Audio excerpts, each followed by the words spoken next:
तर लाडक्या बहिणींना 2100 रुपये मिळणारच नाहीत, कारण 2100 रुपये देऊ असं म्हटलं नव्हतं. मंत्री नरहरी झिरवाळ यांनी हा दावा केलेला आहे. महिला 1500 रुपयात खुश असल्याचं वक्तव्यही त्यांनी केलंय.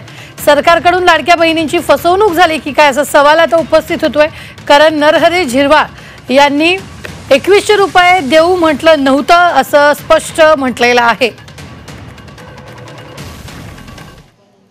सरकार बसण्याच्या आधी 2100 रुपये देणार असं जाहीर केलं होतं. मला मिळताना आता 1500 मिळतात आहे. 2100 रुपये कोणी काही असं डिक्लेअर केलेलं नाही. हेही द्यावेत. आधी तर विरोधकांनी हे 1500 देणारच नाहीत, यांच्याजवळ देण्याची ऐपतच नाही, अशाच पद्धतीने सुरू केलं होतं. नंतर काय तर 2100 देणार आहे. 1500 दिले नाही ते 2100 कसे, पण 1500 दिल्यावर बाकी 2100वर जास्त जोर धरला, तर तसा काही प्रकार नाहीये. आपलं मत किती आहे, 1500 का 2100? नाही, 1500 सुद्धा परिपूर्ण आहेत. झिरवाळ साहेब काय म्हणाले मला माहित नाही, परंतु याच्याबद्दलचं स्पष्टीकरण मुख्यमंत्री आणि दोन्ही उपमुख्यमंत्र्यांनी दिलेलं आहे.